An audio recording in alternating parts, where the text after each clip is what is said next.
Con mucha alegría voy a presentar a Daniela, pero antes de presentarla me gustaría decir algo. Todos hemos vivido el tiempo de la pandemia, ¿recuerdan? Nosotros en el Centro de Espiritualidad Carmelitas, aquí en Lima, una semana después de la pandemia, comenzamos a tener charlas vía Zoom para acompañarnos, ¿recuerdan? ¿No? Mira, y tuvimos la presencia de muchos hermanos de América, ¿no? de muchos países. Entonces, de esa manera nos estábamos acompañando durante la pandemia. Y una de las personas que estaba con nosotros fue Daniela. Pues Daniela también, con toda su experiencia, con sus reflexiones, nos animaba a caminar y a atravesar este tiempo de la pandemia. Así que Daniela es una buena amiga de los carmelitas, una buena amiga del Centro de Espiritualidad San Juan de la Cruz. Un aplauso, por favor.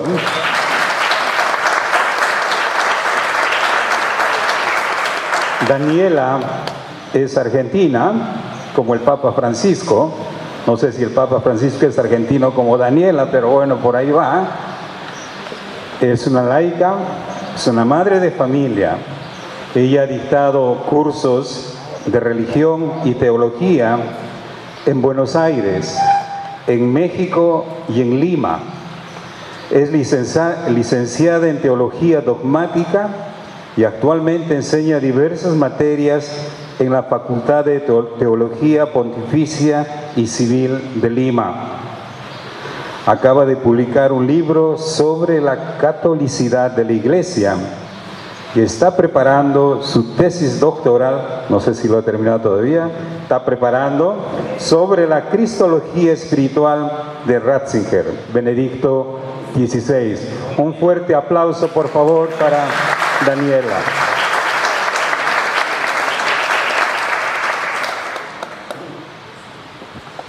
Somos una familia y los laicos también forman parte de esta gran familia que somos. Hoy nos acompañan, como hemos visto, hermanos de las comunidades que están aquí en Perú con los frailes nuestros, laicos que son parte de nuestra familia. Y Daniela hoy nos viene a hablar de la Iglesia del futuro desde la perspectiva de los laicos, que son más y que por lo tanto nos ayudan en este carisma a extender lo que somos y lo que queremos ser en la Iglesia. Así que Daniela.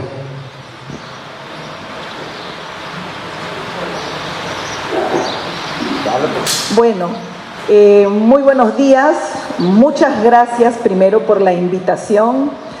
Decía Padre Enrique, sí soy una vieja amiga de los carmelitas, tengo en el centro, ¿cuántos años? Hoy pensaba, desde que mi hija menor, creo que tenía 3 años, y me decía, qué aburrido es tu colegio, porque yo iba a dar clases al centro, y claro, para una niña de 3 años, eso era un colegio, y un colegio aburrido.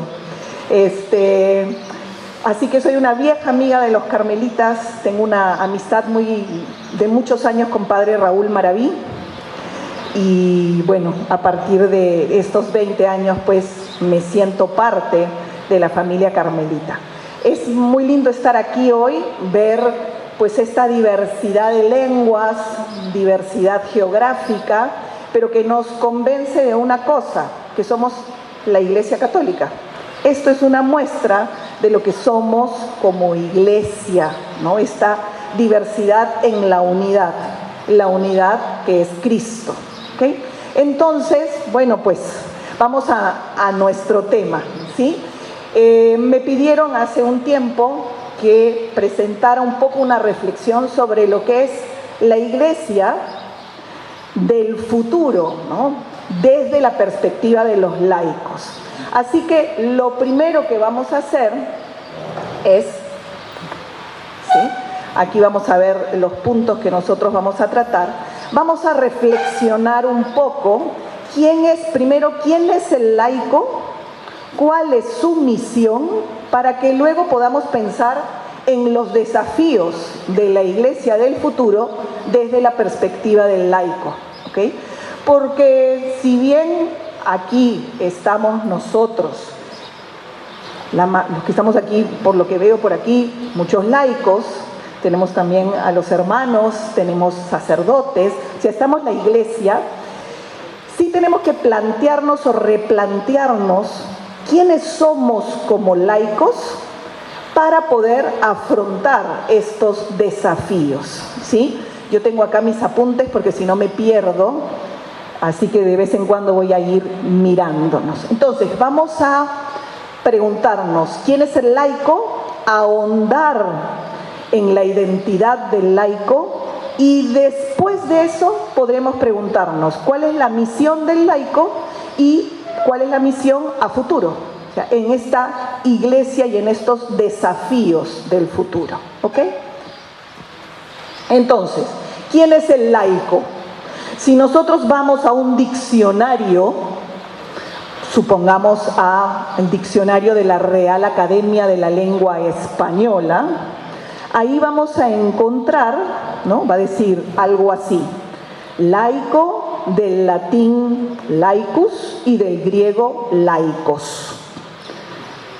Propiamente significa del pueblo. Este es el significado etimológico de la palabra. Si yo voy a etimológico, es decir, de dónde viene la palabra viene de esta palabra laicos, que significa del pueblo. ¿Ok? Ahora bien, también hemos escuchado el adjetivo laico. ¿En qué sentido? Por ejemplo, hemos escuchado, mi colegio es laico. No hay religión. Lo habrán escuchado. Este es un estado laico. No hay religión. No hay una confesión del Estado porque es un Estado laico, es una institución laica. ¿Hemos escuchado esa expresión, sí o no? Sí. Así que parecería, bajo este significado, que ¿quiénes somos nosotros? ¿No? Los que no tenemos religión, los que no confesamos ninguna fe, ¿quiénes somos nosotros los laicos? ¿Ok? Entonces, definitivamente esta definición es ajena a lo que nosotros somos, pero es una definición que es común, que es popular, por eso pongo definición popular, ¿no? Una definición que la gente te dice, no, mi colegio no es religioso, mi colegio es laico. No, este hospital este es un hospital laico, no hay ninguna identificación con la religión. Y la otra que escuchamos es, el laico es el que no es cura, ¿sí o no? Sí. ¿Quién es el laico? El que no es cura, el normal. ¿Han escuchado esa expresión? El normal. Normales, o sea que los otros están loquitos.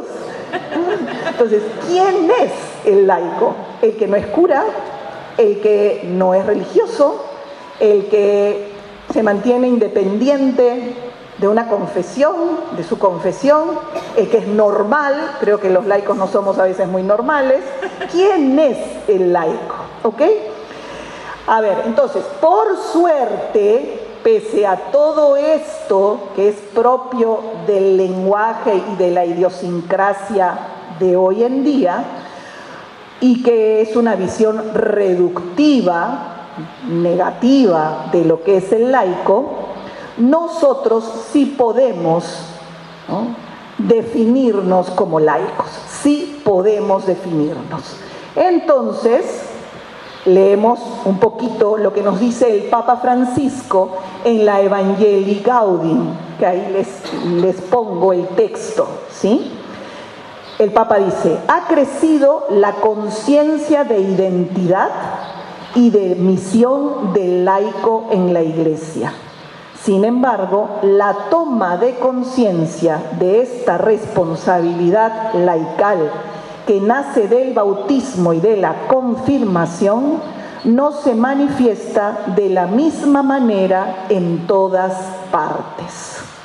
Entonces, fíjense, hay una gran conciencia de que no soy el que no es cura, de que no soy el que es independiente de la confesión religiosa. No soy el normal. Hay una conciencia de que el laico es el laico.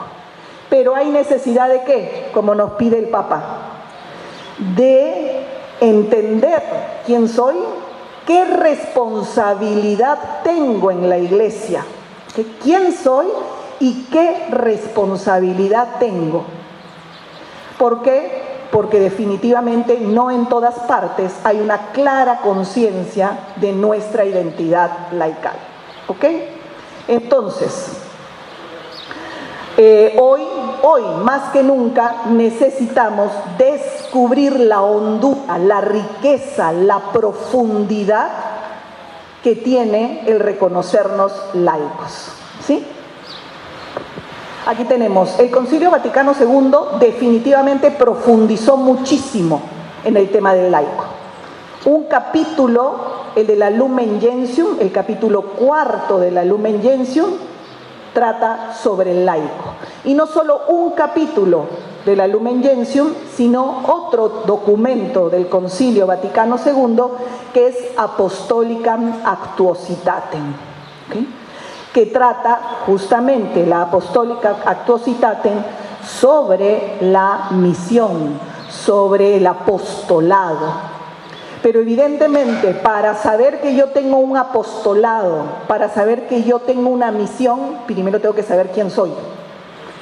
Porque eso es lo que enriquece mi misión, eso es lo que enriquece mi responsabilidad. ¿Ok? Entonces, podríamos decir que desde el Concilio Vaticano II, que terminó en 1965 en adelante, hemos ido recuperando y reconociendo y profundizando en lo que significa la vocación del laico, en lo que significa la identidad del laico. Definitivamente, para que nosotros podamos entender quién es el laico, vamos a dar un pasito atrás. Primero tenemos que preguntarnos, Iglesia, ¿tú quién eres? Porque el laico no es un extraterrestre, no es un elemento en la Iglesia, un anexo. Para yo entender quién soy como laico, tengo que entender primero quién es la Iglesia.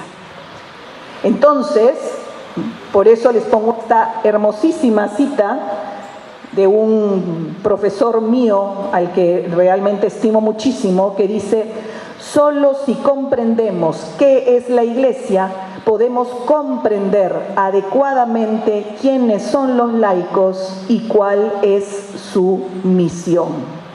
¿Sí? Entonces, vamos a partir de esta idea. ¿Qué es la Iglesia? La Iglesia es misterio. Y segundo, la Iglesia es cuerpo de Cristo. Alguno de ustedes podrá decirme, bueno, pero hay muchas más cosas para decir de la Iglesia. Sí, claro, pero el objetivo no es un curso de eclesiología, sino conversar y profundizar en quién es el laico. Entonces vamos a hablar del laico a partir de quién es la Iglesia, pero entendiendo a la Iglesia como misterio y entendiendo a la Iglesia como cuerpo de Cristo. ¿Ok? ¿Qué significa que algo sea misterio? Por ejemplo, yo llego a mi casa, abro la refrigeradora, no está el pay de manzana que me quería comer, y le pregunto a todas mis hijas quién fue, y me dicen, yo no fui, yo no fui, yo no fui. ¿Qué decimos? Esto es un misterio que tengo que resolver porque se comieron mi pay de manzana.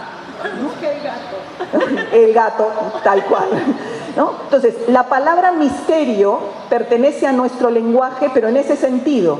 ¿En el sentido de qué? De algo que no puedo resolver, algo que es incomprensible para mí, ¿ok? Pero cuando yo digo que la Iglesia es misterio, o cuando yo digo que Dios es misterio, o hablo del misterio de la Trinidad, hablo del misterio de la Eucaristía, la palabra misterio no es eso, ¿ok? La palabra misterio es la realidad de Dios. Eso es lo que significa misterio. Dios es misterio. Misterio significa la identidad de Dios, la realidad de Dios. ¿Ok? Entonces, ahora vamos a leer eso, pero vamos aquí un ratito. Entonces, cuando nosotros decimos que la iglesia es misterio porque participa del misterio que es Dios. ¿Ok? Participa del misterio que es Dios. La realidad de Dios, la identidad de Dios es ser misterio, porque Dios es inefable, inalcanzable. O sea, Dios, como Dios, siempre va a ser una realidad para nosotros trascendente, que se ha abierto a nosotros, que se nos comunica y se nos revela, pero es Dios. Y si es Dios, Dios siempre es trascendente. ¿Qué decía San Agustín? Si de Dios crees saberlo todo, no es a Dios a quien has encontrado. Entonces, partamos de esa realidad. Nosotros somos humanos, somos hombres, Dios es misterio. Misterio, pero no en el sentido de una realidad que no puedo comprender, porque Dios sí se ha revelado y se deja comprender. Se ha hecho cercano, se ha hecho hombre, está con nosotros en la Eucaristía, o sea que no es un Dios lejano, es trascendente en el sentido de que es Dios. Su realidad es divina, la nuestra es humana. ¿Ok? Entonces, para no irme por las ramas, vamos a relacionarlo. Si Dios es misterio, ¿qué significa que la iglesia es misterio? Que la iglesia sea misterio significa que la iglesia participa de esa característica de misterio. Y eso es porque la iglesia es realidad divina y humana. La iglesia tiene una dimensión divina y tiene una dimensión humana. La iglesia no es una sociedad humana, no es un club de fútbol, no es un club de fans de, no sé, pues de Justin Bieber, ¿okay? No es un estado como sería el Perú, por ejemplo, o Brasil. La iglesia es una realidad que tiene una dimensión divina y una dimensión humana. Así que participa del misterio de Dios. ¿Ok? Eso va a ser importante. Y ya vamos a relacionarlo un poquito más adelante, pero aquí explico una cosita. Por ejemplo, nosotros hablamos de comunión, de vivir en comunión, de la comunión de los cristianos. Pero cuando nosotros hablamos de la comunión de los cristianos, esta comunión horizontal, solo es posible si hay, primero, ¿qué? Una comunión vertical. Y cuando nosotros hablamos de comunión en la iglesia, la comunión en la iglesia es posible porque es imagen de ¿qué comunión? De la comunión trinitaria, de la comunión del Padre, del Hijo y del Espíritu Santo, que viven una comunión de amor. Y es porque ellos viven así que a nosotros estamos llamados a esa comunión. Entonces, ¿se dan cuenta lo que les quiero decir? Les quiero decir que cuando nosotros hablamos de la iglesia, no podemos reducirla a un fenómeno sociológico, porque la iglesia tiene esta dimensión divina y esta dimensión humana. ¿Ok? Esta dimensión divina y esta dimensión humana hacen a la iglesia. No es que tengamos dos iglesias, la única iglesia. ¿Ok? ¿Y qué significa? Significa que la iglesia no es ni puede existir si no está entroncada en Cristo. ¿Okay? Si no está entroncada en Cristo, no es la iglesia. Es un club de fútbol, un club de fans, si ustedes quieren. El club de fans de Cristo. ¿Ok? Pero no es la iglesia. Esto va a ser fundamental para ahora que vamos a ver quién es el laico. ¿Ok? Entonces, la iglesia es misterio porque participa del misterio de Dios. ¿En qué sentido? En el sentido de que es una realidad, ¿no? La iglesia divino-humana tiene una dimensión divina y tiene una dimensión humana. y por lo tanto bebe, respira, se fundamenta en Dios, en la Trinidad. Es querida por el Padre desde todos los tiempos, instituida por Cristo y santificada, vivificada por el Espíritu Santo, con elementos divinos y evidentemente con elementos humanos. ¿Ok? Bien, entonces vamos a leer esta cita que nos va a ayudar, ¿sí? Yo la tengo aquí. La vida de Cristo se comunica a los creyentes que se unen a Cristo, muerto y glorificado, por medio de los sacramentos de una manera misteriosa pero real. Lumen Gentium 7. Esto es particularmente verdad en el caso del bautismo, por el cual nos unimos a la muerte y a la resurrección de Cristo, y en el caso de la Eucaristía, por la cual compartimos realmente el cuerpo del Señor, que nos eleva hasta la comunión con Él y entre nosotros. Entonces, nosotros vamos a hablar de que la Iglesia es misterio, de que la Iglesia, como es misterio, participa y está fundamentada en Dios uno y trino, y que es el cuerpo de Cristo, donde Cristo es la cabeza, ¿sí? Entonces, fíjense, no es un cuerpo, no es una sociedad, una asociación, sino que es el cuerpo de Cristo, donde Cristo es la cabeza.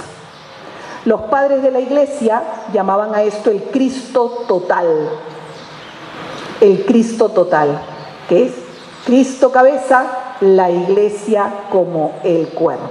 ¿Ok? Entonces, si la Iglesia es el cuerpo de Cristo, todos los bautizados somos parte de este cuerpo, ¿no? Eso es lo que quiere decir este texto. Es decir, miembros de ese cuerpo. ¿Okay? Ser bautizado es formar parte del cuerpo. Ser parte del cuerpo significa ser miembro del cuerpo de Cristo. Todos formamos este único cuerpo. Este único cuerpo lo formamos todos los bautizados. Es el único cuerpo y de esa manera es como estamos, esa es la manera como estamos en comunión, como estamos adheridos, como estamos unidos, como podemos llamarnos hermanos, podemos llamarnos hijos del Padre, hermanos de Cristo, templos del Espíritu Santo. ¿Ok? Entonces, todavía no hemos definido quién es el laico, hemos empezado por la Iglesia, pero ya estamos dándonos cuenta de que somos parte de algo único, ¿no? Esta realidad que es la Iglesia con su dimensión divino-humana, en la que yo soy miembro, parte fundamental de este cuerpo, y donde, si soy parte de este cuerpo, estoy en comunión con los demás miembros. Entonces, ¿qué más podríamos decir aquí? Que no me quiero olvidar. Entonces, para entender quién es el laico, que ahora vamos a ver, tengo que entenderlo desde la realidad de ser miembro del cuerpo de Cristo. ¿Quién es el laico? El laico va a ser miembro del cuerpo de Cristo. Pero Daniela, ¿el religioso no? ¿El sacerdote no? Sí. Miembros del cuerpo de Cristo, todos los bautizados. Todos los bautizados somos miembros del cuerpo de Cristo. ¿Okay? Y cuando entonces nos preguntemos, ¿quién es el laico? Vamos a entenderlo, ahora vamos a ver, desde este punto, primero. Y segundo, cuando nos preguntemos, ¿cuál es la misión del laico en perspectiva de futuro? Siempre va a ser dentro de la misión de la Iglesia. ¿Okay? Por lo tanto, conclusión, no puedo hablar del laico si no lo hago dentro de la dimensión eclesial. ¿Sí? El laico no está fuera de la Iglesia, no está contra la Iglesia.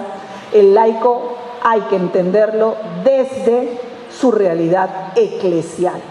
Así que esa definición de que el laico, no, que el colegio laico es el que no tiene religión, estaría totalmente errada, porque el laico lo vamos a definir desde dentro de la dimensión, o sea, desde dentro de la iglesia, ¿sí?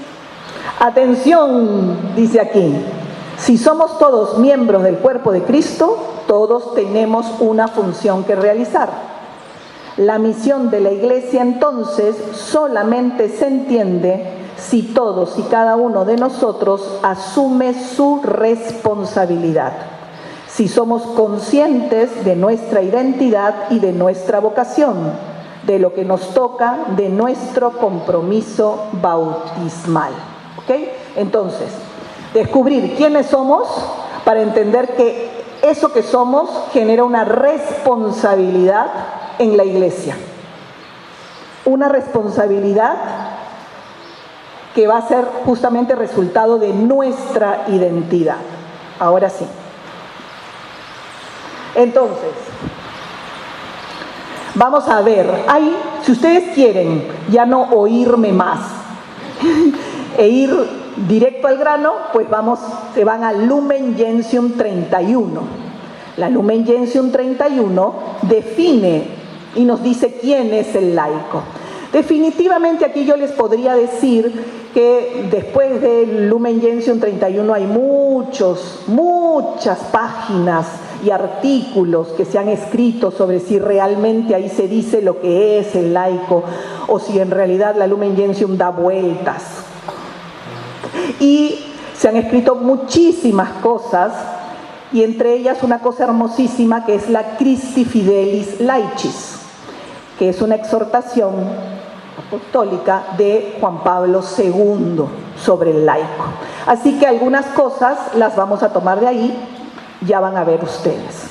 Pero ¿quién es el laico? ¿Ok? Dice, estas son las palabras claves que yo recojo de la Lumen Gentium 31, que es un texto largo que dice: los fieles que incorporados a Cristo por el bautismo, integrados al pueblo de Dios y hechos partícipes a su modo de la función sacerdotal, profética y real de Cristo, ejercen en la iglesia y en el mundo la misión de todo el pueblo cristiano en la parte que a ellos corresponde. O sea, en ese texto, ¿qué identifico yo? ¿Podemos retroceder? Sí. Fiel. Dice, el laico es un fiel. Luego nos dice que este laico está incorporado. ¿Incorporado a qué? Y está incorporado por el bautismo. Y por eso es hecho partícipe. ¿De qué es hecho partícipe? A su modo, de la índole secular. Entonces, ¿qué les parece si no le damos más vueltas a la Lumen Gentium 31, que es más larga, que les queda de tarea, y desmenuzamos estos elementos? ¿Ok? Entonces, quedémonos en la anterior, ¿ya? Fiel. La Lumen Gentium dice que el laico es fiel. ¿Ok? ¿Qué significa fiel?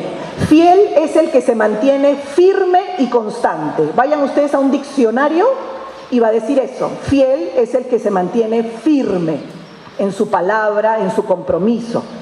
Fiel es el que se mantiene firme y constante. ¿Sí? Eso nos va a decir el diccionario. Entonces, ¿quién es el laico si lo primero que se nos dice que es un fiel? Diríamos que es un discípulo del Señor, ¿no?, que se mantiene fiel al Señor, ¿ok? Que se mantiene firme, que se mantiene constante. Entonces, fíjense, ya estamos dando una primera aproximación para el laico. El laico encuentra su fundamento en Jesucristo, en el Hijo de María. Y a partir de encontrar su fundamento en Jesucristo, es que se van viendo sus características. Entonces vamos, es un fiel el que se mantiene firme y constante. Entonces, ¿qué significa eso? Significa que mi fundamento, lo que me sostiene, lo que me mantiene fiel y constante, no son mis habilidades, ¿es quién? Cristo. El fundamento es Cristo. Y después de entender que ese es el fundamento, yo podré ir viendo características del laico. ¿Ok? Ahora, vamos. Dice, ojo que todos los miembros de la iglesia son fieles. Todos. O sea que todos somos los que tenemos nuestro fundamento en Jesucristo. No es solo el laico. ¿Ok? Acá estamos solamente analizando al laico. ¿Ok? Luego dice incorporado. Incorporado. ¿Qué significa incorporar? Significa ser introducido en un cuerpo, ¿no? Incorporar es meter algo o a alguien, ¿no? Y que eso que yo he metido quede realmente formando parte de. ¿Okay? Incorporar es unir una cosa a otra, de manera que ¿qué? De que forman un todo homogéneo. Eso es incorporar, ¿no? Nos ha pasado, no sé, pues, no estoy muy incorporado a mi grupo de amigos, ¿no? Hay que incorporar a esta persona. Incorporar es introducir algo o alguien para que ese algo o alguien sea parte homogénea. Entonces, fíjense, el laico tiene su fundamento en Jesucristo y ha quedado, ¿no?, incorporado al cuerpo de Cristo. ¿Okay? Al cuerpo de Cristo. Eso nos va a dar, si es de manera homogénea, nos va a permitir después hablar de que todos tenemos la misma dignidad en la iglesia. Todos tenemos la misma dignidad, pero todavía no llegamos ahí. Vamos, por el bautismo. Entonces, el laico es fiel, incorporado. ¿Pero cómo se incorporó? ¿Qué hizo? ¿Fue y tocó la puerta? No, lo ha incorporado. ¿Quién? El bautismo. ¿Sí? Por eso el bautismo es la puerta de ingreso, nos incorpora, nos hace miembros, nos hace iguales a todos en la iglesia. Hay una preciosísima homilía de Juan Pablo II del año 1979 que dice: el bautismo es un adelanto del sí de Dios y con ello del sí de un amor más fuerte que la muerte. Bonito. Miren qué cosa tan bonita. Cuando nos han bautizado, algunos, yo tuve la dicha de haber sido bautizada a los 27 días de mi nacimiento, y algunos quizás también, otros más grandes, no importa, pero fíjense lo que es el bautismo. Es un adelanto, se lo vuelvo a decir, del sí de Dios y con ello del sí de un amor más fuerte que la muerte. O sea, ya en mi caso mis padres dijeron sí por mí y Dios dijo sí, ¿no?, para mí. Me encanta a mí esta frase. Cuando tengo que dar alguna charla de bautismo suelo usarla porque me parece preciosísima. Es de Juan Pablo II, de una homilía. No me pregunten de cuándo exactamente porque no recuerdo, pero hoy con Google yo creo que uno la pone y va a salir, ¿sí? Bueno, entonces tenemos el bautismo me ha abierto la puerta. ¿Queda todavía un poquito? 2 minutos me quedan. El bautismo me ha abierto la puerta a este sí de Dios, y es la apertura, ¿no?, a una vida que es la vida de cristiano, una vida nueva. Y aquí voy a hacer una pregunta: ¿cuántos de los que están aquí presentes no se acuerdan del día del bautismo, pero sí saben perfectamente su fecha de bautismo? Sí. No mientan, ¿ah? Pocos, fíjense, pocos.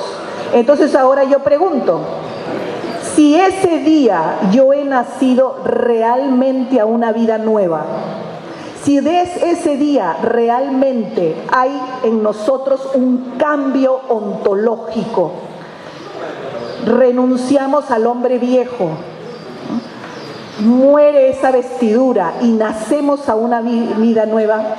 ¿Me pueden decir por qué no festejan su bautizo? Yo sí. ¿Me pueden decir?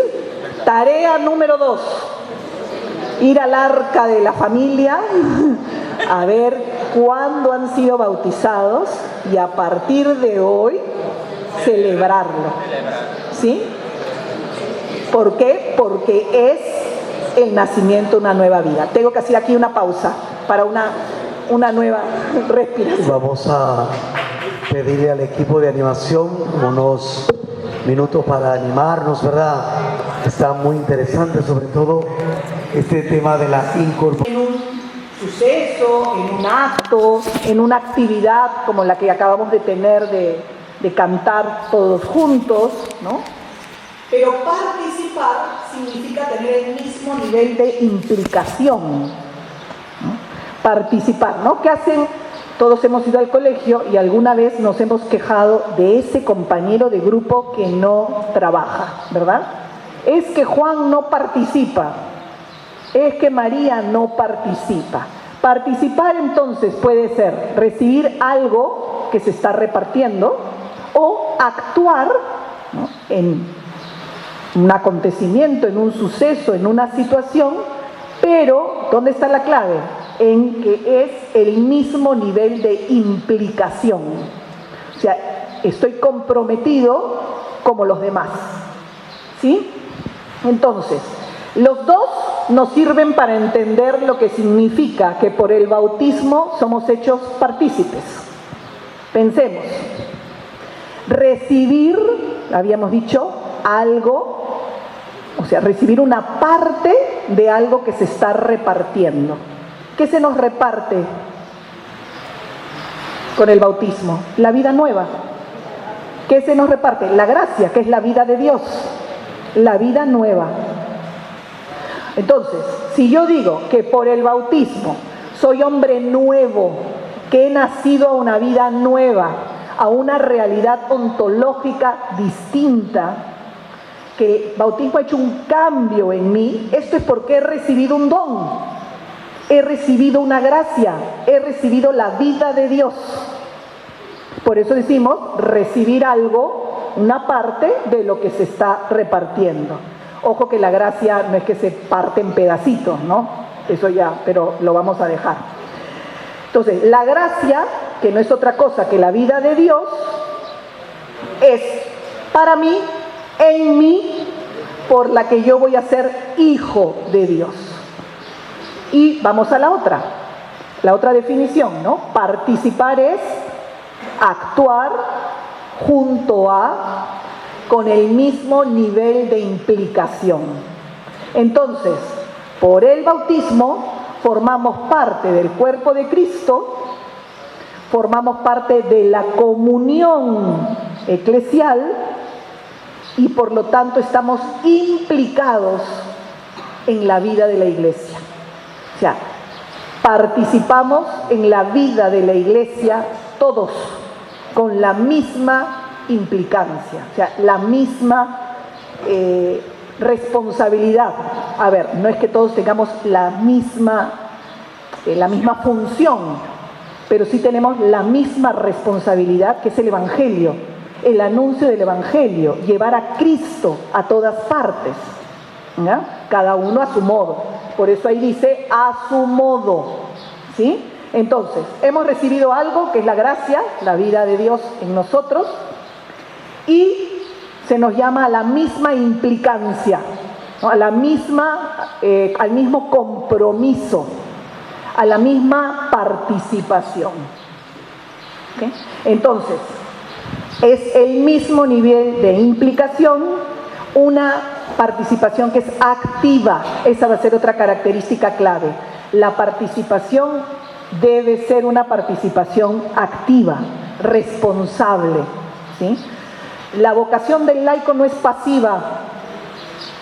Y ahí está el problema muchas veces. Oímos que se dice, ¿y qué va a hacer la iglesia? ¿No? Bueno, ¿y cómo lo va a resolver la iglesia? O, ay, es que la iglesia está hasta las patas. Ay, qué mal que está la iglesia. Perdón, ¿tú quién eres? ¿El espectador de esta película que se llama Iglesia? ¿O eres un miembro fiel, incorporado por el bautismo, hecho partícipe, con lo que significaba participar? ¿Okay? Entonces, ahí está, es una responsabilidad, una implicancia que no es pasividad, sino que es reconocer que formo parte de este cuerpo. Ahora bien, ¿de qué participamos? Participamos del triple ministerio de Cristo Rey, Cristo profeta, Cristo sacerdote. Todo el Antiguo Testamento, tan querido para nosotros, nos habla de profetas, de reyes y de sacerdotes, ¿verdad? Cada uno puede pensar ahorita en un profeta, en un rey, en un sacerdote. Pero todos esos reyes, profetas y sacerdotes son ¿qué? Anuncio, ¿verdad? Prefigura del rey por excelencia, el profeta por excelencia y el sacerdote por excelencia, que es Cristo. Y acá viene lo de la iglesia es misterio, porque cuando yo soy bautizado, participo de este triple ministerio o triple servicio que es ser rey, ser profeta y ser sacerdote. El bautismo nos da a todos el sacerdocio común. Todos los bautizados tenemos el sacerdocio común, que no es el sacerdocio ministerial, pero tiene una riqueza única, maravillosa, que ahora vamos a decir alguna que otra cosita al respecto. ¿Ok? Entonces, ¿de qué participo? Hemos dicho, participo de la gracia, participo de la misma dignidad, participo de la responsabilidad en la vida de la iglesia. Y lo hago a mi modo. A mi modo significa, como laico, en mi entorno, en mi existencia, según mi propia vocación. A su modo significa eso, según su propia vocación, o sea, según quien soy. Entonces, recibo el bautismo, participo de este triple ministerio, así que yo digo, bueno, como ahora yo soy rey, profeta y sacerdote, entonces quiero celebrar misa. No, participo a mi modo, según mi vocación de ser profeta, rey y sacerdote. Como todo profeta, de anunciar a Cristo con la palabra y el testimonio de vida. Como todo rey, buscando que sea Cristo quien reine en nuestra sociedad. Y como sacerdote, ofreciendo mi vida junto al sacrificio eucarístico. Eso es lo que nos da el bautismo. Bueno, lo podemos desmenuzar mucho más. Existen libros completos sobre cada uno de estos temas. Pero fíjense que hay que convencernos que todos los que estamos aquí, todos hemos sido bautizados. Y entonces participamos de este triple ministerio. A nuestro modo, es decir, según nuestra vocación. Porque Cristo es rey, profeta y sacerdote. Entonces la iglesia, que es su cuerpo, es rey, profeta y sacerdote. Y cada uno de los miembros que se ha incorporado, y ya sabemos lo que es incorporarse, participa de ser rey, profeta y sacerdote, anunciando la palabra que es Cristo, el Evangelio, haciendo que Cristo reine en nuestras realidades cotidianas y ofreciendo nuestra vida diariamente en ese sacrificio eucarístico. ¿Ok? Bien, la índole secular, ¿sí?, que es propio del laico. ¿Ok? Porque todos los bautizados participan de ese triple ministerio. Pero entonces, ¿qué nos hace a nosotros, laicos, frente al sacerdote, por ejemplo? Es lo que llamamos índole secular. Porque carácter secular tenemos todos los bautizados, porque estamos en este mundo, los sacerdotes están en este mundo, los religiosos, religiosas, todos estamos en este mundo, ¿ok? La iglesia no es un otro mundo que mira desde fuera la realidad, ¿no?, terrena y dice qué mal que está la tierra. Somos parte de este mundo, pero el laico tiene lo que vamos a llamar índole secular. ¿Podemos saber si cambiar? La índole secular. ¿Sí? Eso es propio del laico, lo que llamamos índole secular. ¿Okay? Fíjense, leamos y explicamos alguna cosita. Dice, los laicos son imprescindibles en el mundo, absolutamente necesarios para llevar a cabo la misión de la iglesia. ¿Que los religiosos no? ¿Los sacerdotes no? Claro que sí. Pero ¿por qué es que somos imprescindibles y absolutamente necesarios? Por lo que sigue abajo. Su ámbito, su lugar propio es el mundo. Sus realidades cotidianas, sus actividades del día a día, en las estructuras y ambientes de las realidades temporales. Familia, vida social, vida política, económica, trabajo, arte, cultura, el deporte. Estos son los ámbitos propios del laico. No lo son ni del sacerdote ni del religioso. ¿Okay? Entonces, todos tenemos un carácter secular, sí, en el sentido de que todos, ¿no?, el sacerdote, lo propio del sacerdote, que es ser Cristo, el sacrificio, la Eucaristía, también está en el mundo y se preocupa por las necesidades de los demás y tiene una injerencia en la vida de las personas, de las sociedades. Lo mismo los religiosos, que lo propio de ellos es justamente ser signo del reino, pero el laico, yo lo resumo en esto, el laico llega ahí donde no llega la iglesia. Eso es lo que significa índole secular, en poquitas palabras, sin alargarlo. Llega donde no llega la iglesia.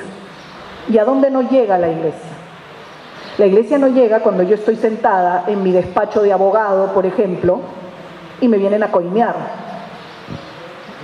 Ahí no está la iglesia, o sea, ahí no está el sacerdote, no está el religioso, ahí estoy yo, el laico comprometido, el laico que va a rechazar esa situación.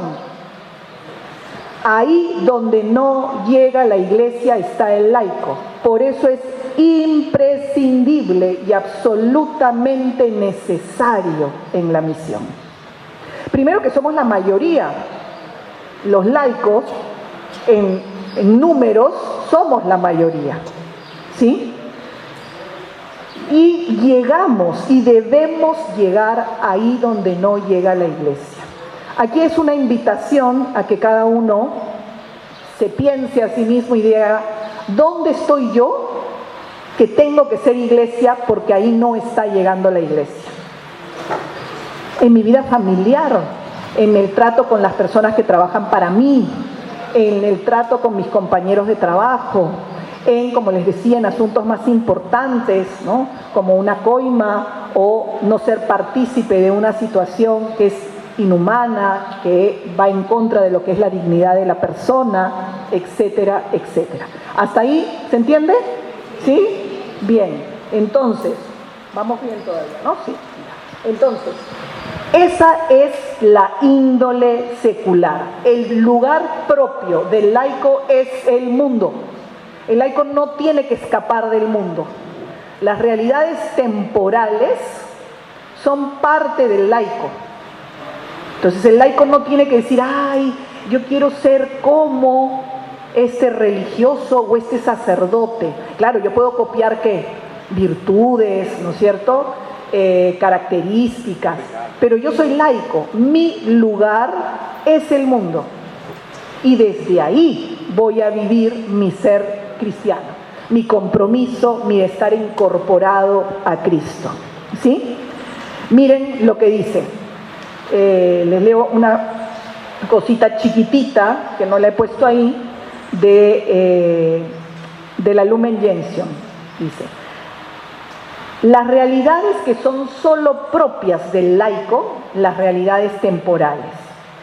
Dice, pues los miembros del orden sagrado, aun cuando alguna vez pueden ocuparse de los asuntos seculares, incluso ejerciendo una profesión secular, están destinados principal y expresamente ¿a qué? Al sagrado ministerio, o sea, al sacerdocio. Eso es lo propio ¿de quién? Del sacerdote, ¿ok? Por razón de su particular vocación. En tanto que los religiosos, en virtud de su estado, proporcionan un preclaro e inestimable testimonio de que el mundo no puede ser transformado ni ofrecido a Dios sin el espíritu de las bienaventuranzas.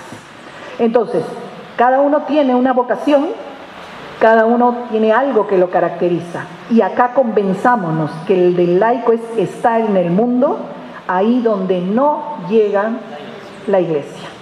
¿Sí?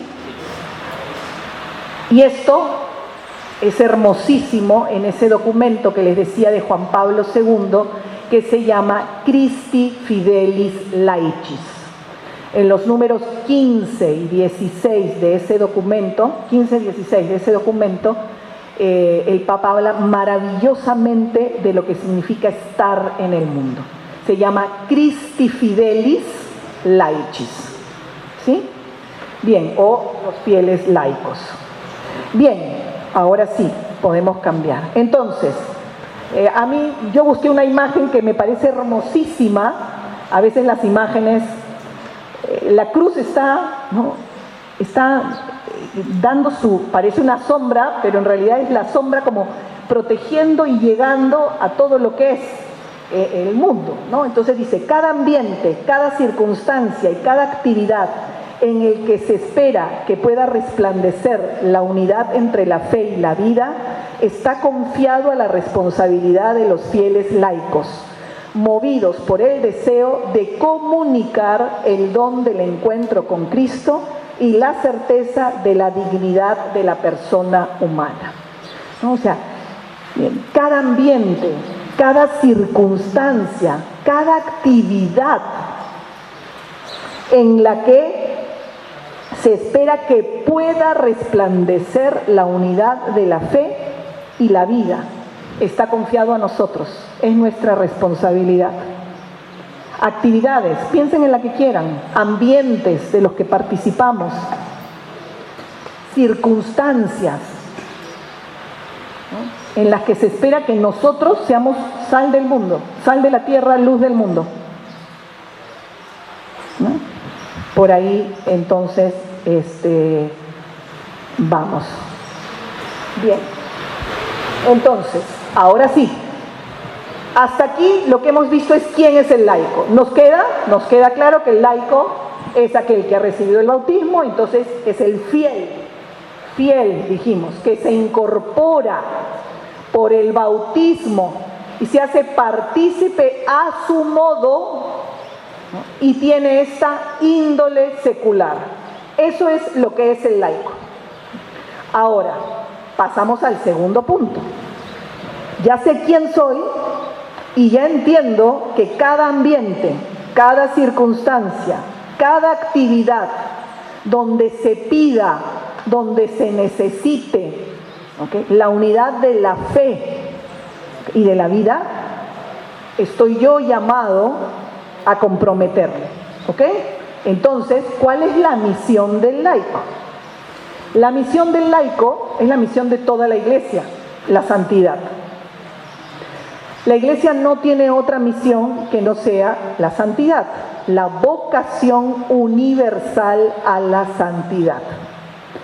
Así lo dice el magisterio de la iglesia, vocación universal, o sea, para todos.